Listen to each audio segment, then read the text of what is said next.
आप देख रहे हैं आवाज इंडिया टीवी, ये है प्राइम टाइम। आज का विषय है रिजर्वेशन यानी कि आरक्षण।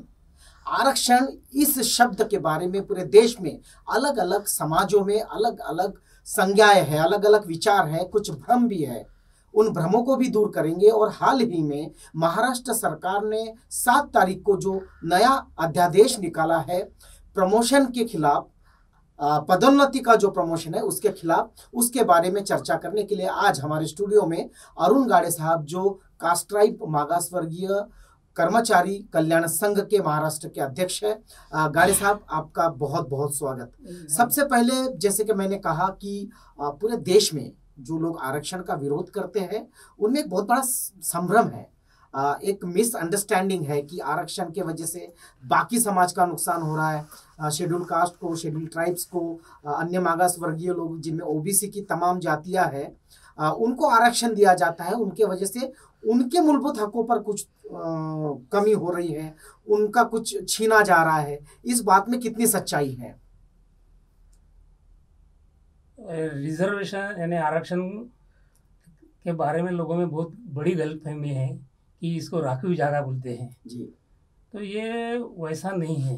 ये तो minimum opportunity in for representation, यानी अपना जो पूरे सा प्रतिनिधित्व ये करता है। ये कोई सब्जी रोटी का सवाल नहीं है। It is for the opportunity to represent in administration, in policy making and decision making. यानी ये अपना प्रशासन में सहभाग है। ये अपना कितना प्रतिनिधित्व है, वो तुम्हारा समाज जो शैक्षणिक बैकवर्ड है, इकोनॉमिक बैकवर्ड है, उन्हीं लोगों को है जो हजारों साल से पिछड़े रहे हैं, जिनको पानी पीना मुश्किल था, जिनका स्पर्श से ये होता था, स्पर्श नहीं करना था, वो जिन्होंने हजारों साल गुलामी से ही है, उन लोगों का ये प्रतिनिधित्व है। वो प्रशासन में, वो पॉलिसी मेकिंग में, वो डिसीजन मेकिंग में।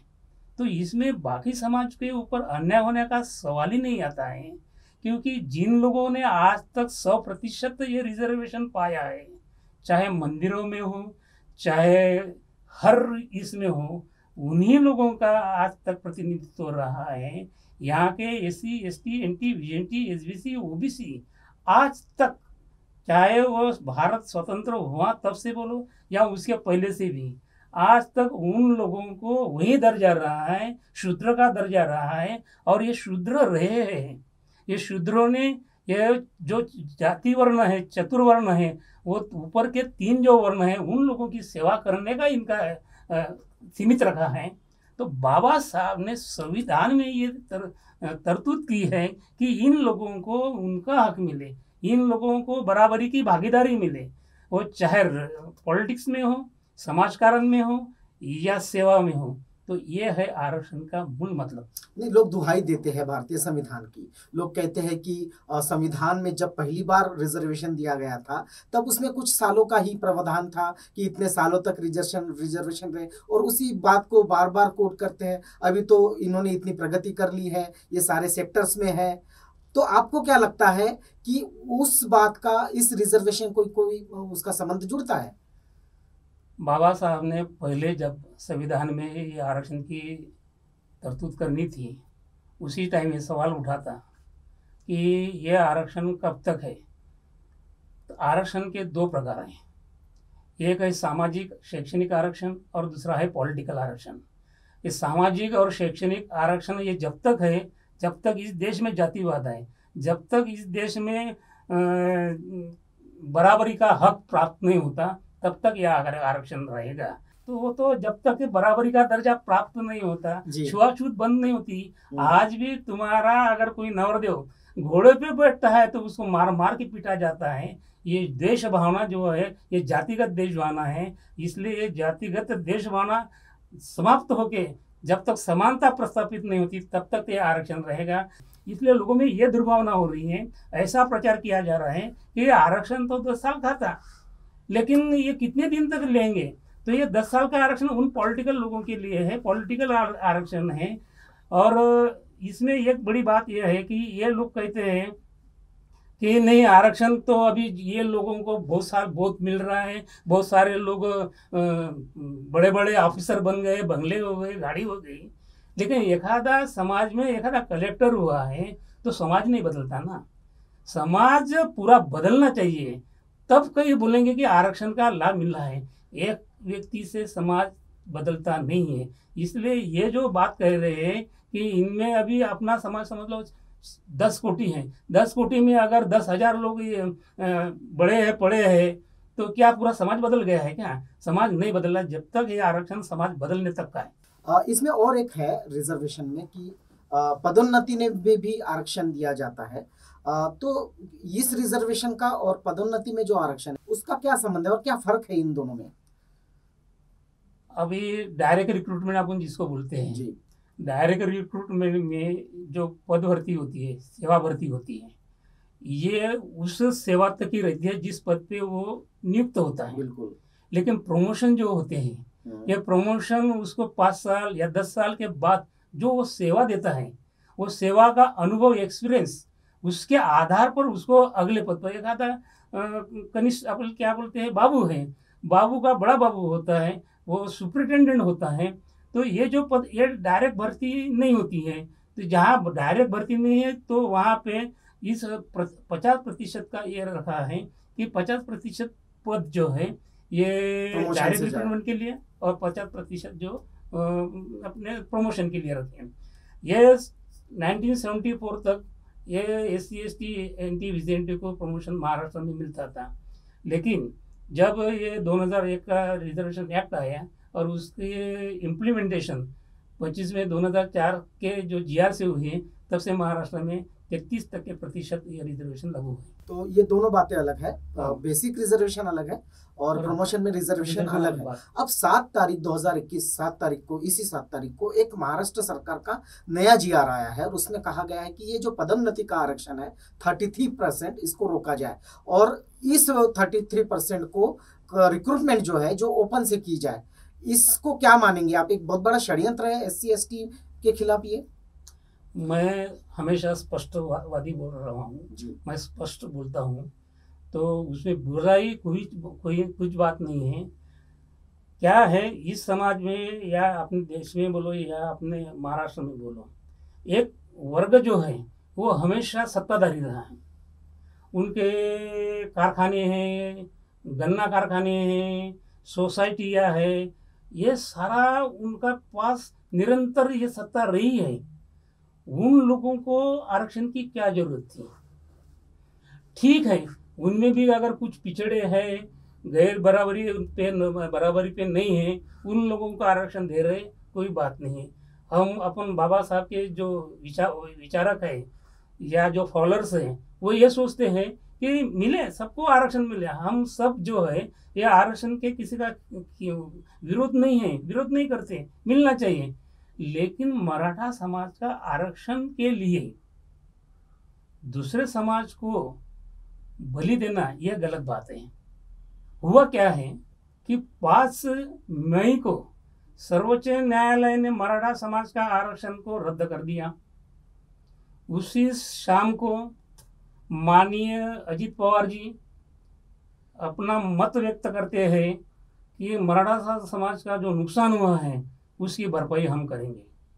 सारे लोगों को लगता है कि गलत हुआ है, उनको कुछ मिले, उस समाज का भला हो, उस समाज का कल्याण हो, उनके लिए कल्याणकारी योजना लागू हो, उनके बच्चों को पढ़ाई के लिए शिष्यवृत्ति दी जाए, ये सब समझ में आता है। लेकिन ये पूरे राष्ट्रवादी जो है ये रिजर्वेशन पॉलिसी के खिलाफ है, ये अभी तक साबित हुआ है। तो इन्होंने एक रातों रात कुछ लोगों के जो मंत्रालय में जो जातिवादी अधिकारी हैं, मंत्रालय में आरक्षण विरोधी जो अधिकारी हैं, उन लोगों ने संगनमत करके एक रात में डिसीजन बदला और प्रमोशन के लिए जो मंत्रिगण की समिति गठित हुई थी, उस समिति के सदस्यों को कुछ मालूमात न करते हुए अजित पवार साहब ने ये जो 7 मई को GR बदला है, जो पहले इसके पहले की सरकार जो थी फडणवीस सरकार, उस फडणवीस सरकार ने जो 33% आरक्षण है, साधारणतः ये 70,000 पद थे, उसको वैसे ही रख के उन्होंने 29 दिसंबर 2017 को एक पत्र निकाला और उन्होंने बाकी जो 67 जो प्रतिशत के जो रिक्त पदे हैं प्रमोशन के, वो सेवा ज्येष्ठता के अनुसार ओपन कैटेगरी से भरने का उन्होंने तो निकाला था, आदेश निकाला था। लेकिन इस सरकार ने खुल्लम खुल्ला विरोध में जाके मराठा समाज को खुश करने के लिए मागासवर्गीय समाज के हितों का बलि दिया है। और ये जो 33% जो अपना कोटा था उसमें ओपन कैटेगरी के लोगों को सीनियरिटी से भरा जाए, ये तो सारा अन्याय हुआ है। ये तो गलत बात है, यह असंवैधानिक है, बेकायदेशीर है। इसके पहले माननीय सर्वोच्च न्यायालय ने 3 आदेश दिए हैं। एक 17 मई को उन्होंने आदेश दिया था कि राज्य को अधिकार है कि उन्होंने अपना मागासवर्गीयों को पदोन्नति दे दिया। 5 जून को उन्होंने आदेश दिया 2018 को कि reserve to reserve and unreserve to unreserve ये प्रमोशन दिया जाए। उसके ऊपर डीओपीटी केंद्र सरकार के डिपार्टमेंट ने आदेश निकाले कि ये 5 जून का और 17 मई का आदेश की अमल हो जाए, इसका इम्प्लीमेंटेशन हो जाए। इसके आदेश उन्होंने हर राज्य के चीफ सेक्रेटरी को दिए। उसका इम्प्लीमेंटेशन यहाँ के मुख्य सचिव ने किया नहीं है। उसके खिलाफ उन्होंने एक 17 जुलाई 2019 का एक क्लैरिफिकेशन उन्होंने दिया सुप्रीम कोर्ट में कि हमको ये स्टेटस को जो दिया है उसका अर्थ नहीं समझा है। या हम तो 40,000 लोगों को पदोन्नति दे रहे हैं क्या, तो हमको इसका अर्थ समझाया हम कैसे दे रहे हैं। एक तरफ इस सरकार ने पदोन्नति के आरक्षण के लिए सर्वोच्च न्यायालय में याचिका तो दाखिल की है, उसके बराबर वो संघर्ष भी कर रहे हैं, ऐसा दिखाते हैं, लेकिन किया नहीं है। और दूसरी तरफ हाईकोर्ट में जो एक याचिका थी उसके खिलाफ में वहाँ उनका जो प्लीडर है, गवर्नमेंट प्लीडर, वो आरक्षण के खिलाफ बोलता है पदोन्नति की। यानी है सरकार सीधी मागासवर्गीय के खिलाफ बोल रही है।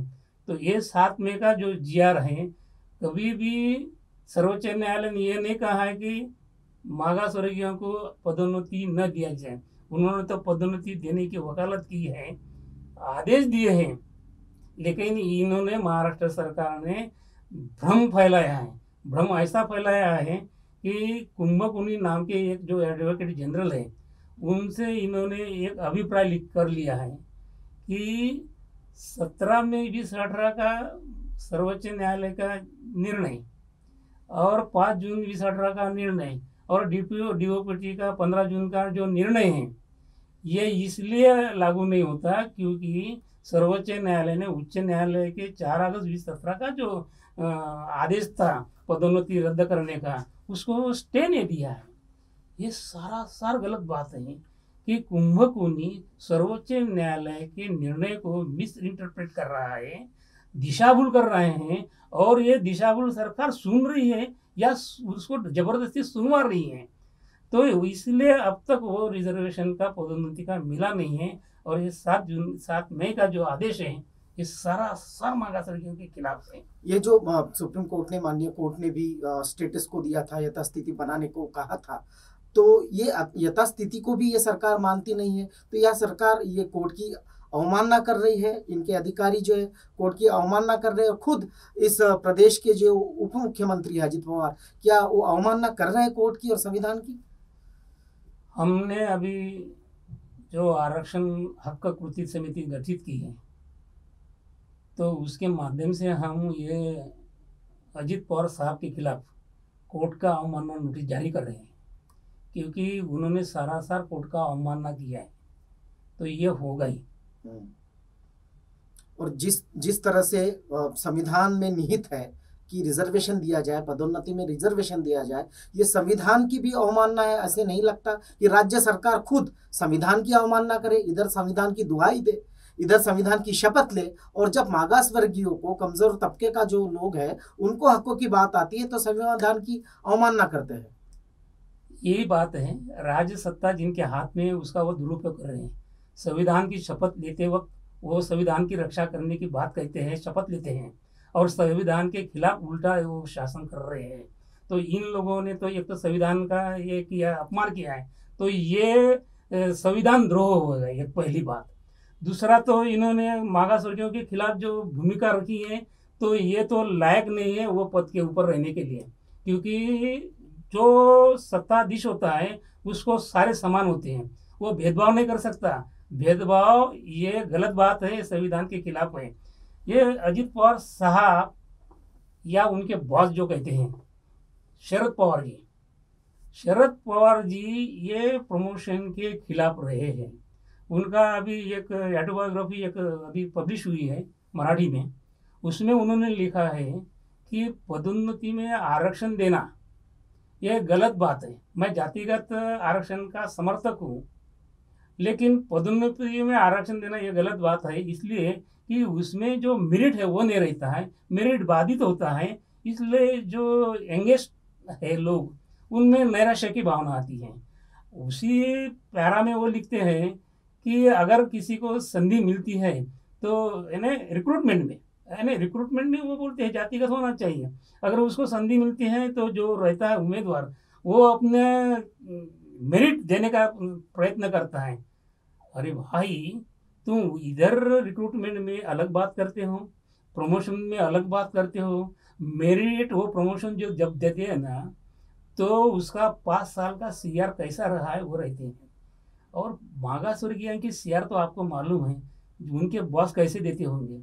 ये सबको पार करके वो उस पद पे बैठता है, तो उसमें कितनी मेरिट होंगी, उसमें मेरिट है इसलिए तो वो पहुंचता है। इतना ही नहीं तो इसमें डिपार्टमेंटल परीक्षा भी होती है, वो परीक्षा भी पास करनी होती है। वो ओपन कैटेगरी के लोगों के लिए अलग होती है और मागास वर्गीय लोगों के अलग होती है, ऐसा तो नहीं है ना। तो ये सारा गलत बात है, और इसलिए गलत बात के लिए अभी हम सारे इकट्ठा हो रहे हैं। तो एक तो कानूनी लड़ाई है, एक संवैधानिक लड़ाई है, रास्तों पर भी उतर कर लड़ाई करनी होगी। आप इस लड़ाई को कैसे देख रहे हैं कि ये जीआर भी वापस रहे, पदोन्नति में आरक्षण भी मिले, और आरक्षण के खिलाफ देश में जिस तरह से जहर घोला जा रहा है उस जहर को भी कैसे कम किया जाए, तो आपकी रणनीति क्या होगी? अभी हमने देखा है कि मराठा समाज एकजुट होने की वजह से उनका प्रभाव जो सरकार पर होता है, सरकार हिलती है, वहाँ का एक साधारण कार्यकर्ता भी आवाज़ उठाता है तो इधर सीएम की कुर्सी के हिल डुल जाती है। तो यह हमने देखा है कि ये एकजुट है, इसलिए ऐसा हो रहा है। तो हम क्यों नहीं एकजुट हो जाए? इसलिए हमने सोचा, हम इतने लोग हैं, SC ST NT VJNT SBC OBC, ये सारे लोग ये आरक्षण लाभार्थी हैं। आरक्षण लाभार्थी होने के बाद भी हम ये आरक्षण वाले एक नहीं हो सकते, एकजुट नहीं हो सकते। और जिनको संवैधानिक आरक्षण नहीं है, वो आरक्षण के लिए वो लोग रास्ते पे आते हैं। तो हमने सोचा कि नहीं, अभी हम पॉलिटिकली अगर विभाजित होंगे, हम सामाजिक संगठन में भी हमारा विभाजन हुआ होगा, लेकिन ये प्रश्न समाज का है, ये भावी पीढ़ी का ये सवाल है। इसको अगर हम इग्नोर करेंगे अभी, तो अगली पीढ़ी ये गुलाम होगी। इसलिए हमको एकजुट होना है। इसलिए हमने कास्टाई संघ के मार्फत जब 7 मई का GR 8 तारीख को हमने एक वेबिनार लिया, सारे जो मुखिया है संगठन के उनको एकजुट किया, उनको कहा कि अभी तक अपन ने बूथ लड़े हैं, अलग अलग लड़े हैं, इसलिए ये सरकार सुनती नहीं है। हमने आंदोलन किए, अलग अलग आंदोलन किए हैं, तो आंदोलन की उन्होंने दखल नहीं ली है। तो हम क्यों नहीं एक हो जाएं? क्या होता है अब हम एकजुट नहीं हुए तो? अरे कौन सी संगठन, किसका संगठन? सब कोई बड़ा नहीं है, कोई छोटा नहीं है, कोई संगठन बड़ी नहीं है, कोई संगठन छोटी नहीं है, सारे समान है। हम एकजुट हो जाएं। यहाँ के प्रमुख संगठन के जो लोग थे, पदाधिकारी हैं, मैंने उनसे कांटेक्ट किया, कहा कि सर जी हम सब अब एकजुट हो जाएंगे। सारे लोगों ने उसमें सहमति दी और हमने ये समिति गठित की है। आज 80 सामाजिक संगठन इसमें एकजुट हुए हैं। उसमें अधिकारी, कर्मचारी और सामाजिक संगठन हैं। बंजारा समाज के 40 संगठन हमारे साथ आए हुए हैं। ये टोटल अभी तो ये अधिकृत और समर्थन देने वाले ऐसे 240 संगठन अभी हमारे साथ जुड़े हैं। हमने अभी तय किया है कि आज का जो ये 26 जून का जो हमारा मोर्चा है, अभी ये कोविड महामारी रहे या कोई प्रतिबंध भी रहे, तो ये मोर्चा निकलना है, निकलेगा, चाहे कुछ भी हो जाए। ये हमने अभी ठान लिया है। अगर सरकार रोकती है तो रोके, केसेस करती है तो करे, मगर कोल्हापुर में मराठा समाज के आरक्षण के लिए लाखों हजारों लोग इकट्ठा होते हैं। कल के वो राष्ट्रवादी के कार्यक्रम में वहाँ पे हजारों की तादाद में एकजुट होती हैं। उनके ऊपर अगर केस नहीं होती है तो मागासवर्गीय के ऊपर कौन केस करेंगे। तो हमने साहब को कहा है कि हमको आना है, रास्ते पे आना है, सरकार को दिखाना है, अब हम चुप नहीं बैठेंगे। यही धारणा लेके हमने ये किया है कि अगर ये अभी अगली रणनीति बताते हैं, इसका असर क्या हुआ है। अगर ये सारे सामाजिक संगठन एकजुट होते हैं, पॉलिटिकल संगठन क्यों नहीं एकजुट हो सकते हैं। हमारा कोई राष्ट्रवादी से संबंध नहीं है, हमारा कोई सेना से संबंध नहीं, हमारा कांग्रेस से संबंध नहीं है, हमारा बीजेपी से संबंध नहीं, क्योंकि ये चारों पार्टियां है जो है ये मागासवर्गीय के खिलाफ है। ये साबित हुआ है, अभी किसी की बताने की जरूरत नहीं। एक दो कोई नेता अपना ये करते होंगे, आक्रामक भूमिका रखते होंगे, उनके लिए तो शुभेच्छा है, लेकिन एक आदमी से पूरा पार्टी बदल नहीं सकती है। इसलिए ये सारे के सारे जो पार्टियां हैं ये मनोवादी विचारों पे चलती हैं, और मनोवादी विचार जो है ये फिर से गुलामी लाने वाला है। इसलिए हमने सोचा है कि अगर 33% हम 40% हैं, अगर ओबीसी संगठन, ओबीसी भी आरक्षण लाभार्थी हैं, और ओबीसी को अभी कुछ लोगों ने गुमराह किया है कि वो पदोन्नति में उनको आरक्षण नहीं है, तो उनको भी लगता है कि इनको भी ना मिले। ये जो धारणा है मुझे नहीं मिलता तो किसी को न मिले, ये जो धारणा है ये गलत धारणा है, ये इंसानियत की धारणा नहीं है। अरे हम अगर हमारी एक अगर रोटी रही तो हम दो भाई में आधी आधी खाते हैं, तो ये धारणा जो है इंसानियत की है, ये बुद्ध की करुणा की ये भावना है। अगर इसको अपने को आगे बढ़ाना है तो हमको एकजुट होना है। आज अगर हम ये 40 और ये 10%, 50% अगर हम एक साथ जुट जाते हैं तो हम कोई भी सरकार को उल्टा कर सकते हैं और सरकार खुद की बना सकते हैं। लेकिन इसमें एक बात है कि जो अम्बेडकराइट मूवमेंट से जुड़े हुए लोग हैं, शेड्यूल कास्ट के, शेड्यूल ट्राइब्स के, वो तो आंदोलन से जुड़ते हैं, लेकिन देखा जा रहा है कि जैसे शेड्यूल ट्राइब से आंदोलनों से धीरे धीरे दूर होता जा रहा है, वो अलग तरह के हिंदुत्व के तरफ जा रहा है। बाकी भटके विमुक्त जो लोग हैं वो कभी मुख्य धारा में आने की कोशिश नहीं की। इनको जोड़ने का कैसा प्रयास चल रहा है? हमारे लिए ये सबसे महत्व का सवाल है आरक्षण। ये आरक्षण की वजह से आज उन लोगों को भी लग रहा है कि हमारे ऊपर अन्याय हुआ है, क्योंकि एक सुपर क्लास उनका अधिकारी था, उसको अभी प्रमोशन मिलना था, उसको नहीं मिला है, उसके कनिष्ठ को दिया गया है। तो ये जो भावना है उनको ये लग रहा है कि ये सरकार की वजह से हो रहा है ना, हम एकजुट नहीं हैं इसलिए ये हो रहा है। तो ये हमने अभी एक कार्यक्रम ही रखा है कि इन लोगों का पूरा जो ब्रेन है उसको हम मॉडिफाई किया जाए, उनमें ऐसा भरा जाए कि तुम जो हिंदुत्व की बात करते, हिंदुत्व क्या है ये पहले समझ लो। अगर तुमको अपना कल्याण करना है तो तुमको एक सामाजिक धारणा अपनी रखनी होगी, एक संविधान आपको सामने रखना होगा। संविधान क्या देता है, संविधान ने तुमको जो अधिकार दिए हैं उसको निभाना, उसका संरक्षण करना, ये जवाबदारी तुम्हारी भी है। कोई बौद्ध की नहीं है, कोई अनुसूचित जाति की नहीं है, कोई आम्बेडकरी वादियों की नहीं है। ये भूमिका संविधान ये सबका है, सारे देश का है, चाहे वो सवर्ण हो या चाहे वो अवर्ण हो, ये सबका है। ये तो सबकी जवाबदारी है। ये संविधान अगर रहेगा तो तुम्हारा कल्याण होगा, तुम्हारी पीढ़ियाँ, तुम्हारे बच्चे पढ़े लिखे होंगे, फॉरेन में जाएंगे, वहाँ के विद्यापीठों में वो पढ़ेंगे। तो इसलिए आपको एकजुट होना है। धर्म के नाम पर राजनीति करने वाले गुमराह करते हैं, उनके साथ रहोगे तो तुम्हारी गुलामी निश्चित है। ये हमको उन लोगों को समझा रहे हैं। तो इसमें परिवर्तन हो रहा है, ओबीसी में भी कुछ लोगों में परिवर्तन हो रहा है, ये विमुक्त भटका में भी अभी परिवर्तन हो रहा है। इसीलिए तो ये 40-40 संगठन जो है आज ये जो संगठन है ये क्या बोलते हैं, उनमें प्रतिनिधित्व करते हुए समाज का, इसलिए इन लोगों की बात वो समाज में भी जाती है। कि ये लोग जो कह रहे हैं ये बराबर बात है। अगर अगली पीढ़ी को अपने जो अगर शिक्षण या एजुकेशन नहीं मिलेगा तो अपनी पीढ़ियाँ बर्बाद हो जाएंगी, अगली पीढ़ियाँ।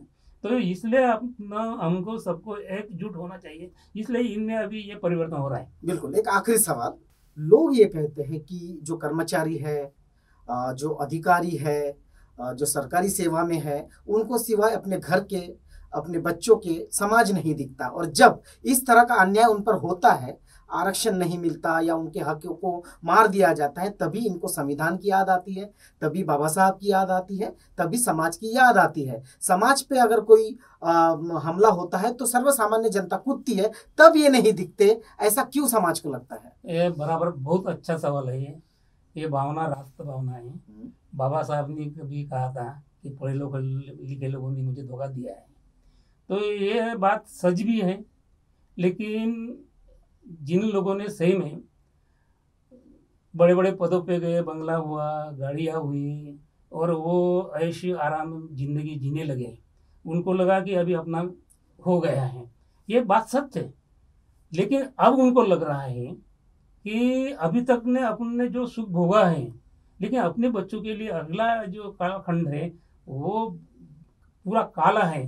अगर हम अभी अगर एकजुट नहीं हुए, अगर हम रास्ते पे नहीं हुए हैं, क्योंकि आम्बेडकरी आंदोलन में हमने देखा है कि ज़्यादातर लोग जो है ये दबे तबके के लोग रास्ते पे आते थे। ये उच्चभ्रू समाज के लोग हैं, अपन बोलते हैं बाकी समाज उच्चभ्रू है, लेकिन हमारे में भी ये जो आंदोलनों को सिर्फ पेपर में पढ़ते हैं और टीवी पर देखते हैं, तो इन लोगों ने कभी साथ नहीं दिया है। कुछ कांशीराम साहब की जो मूवमेंट चली थी उस समय उन लोगों ने इन लोगों ने उनको कोऑपरेट किया, ये बात भी है, क्योंकि कम से कम उन्होंने धन का तो साथ दिया है। लेकिन मैक्सिमम अपन देखते हैं कि रास्ते की लड़ाई जब आती थी तब ये लोग दूर रहते थे, हमको क्या लेना है। लेकिन आज वैसा नहीं रहा है। आज अगर परिस्थितियाँ ये हुई है, अगर ये सारे रास्ते पे नहीं उतरेंगे तो इनके बच्चों का एजुकेशन तो पूरा 100% जाएगा, इनकी नौकरियां भी अभी जाएंगी, क्योंकि नौकरियां इतनी अभी शादी नहीं पड़ नहीं रही है।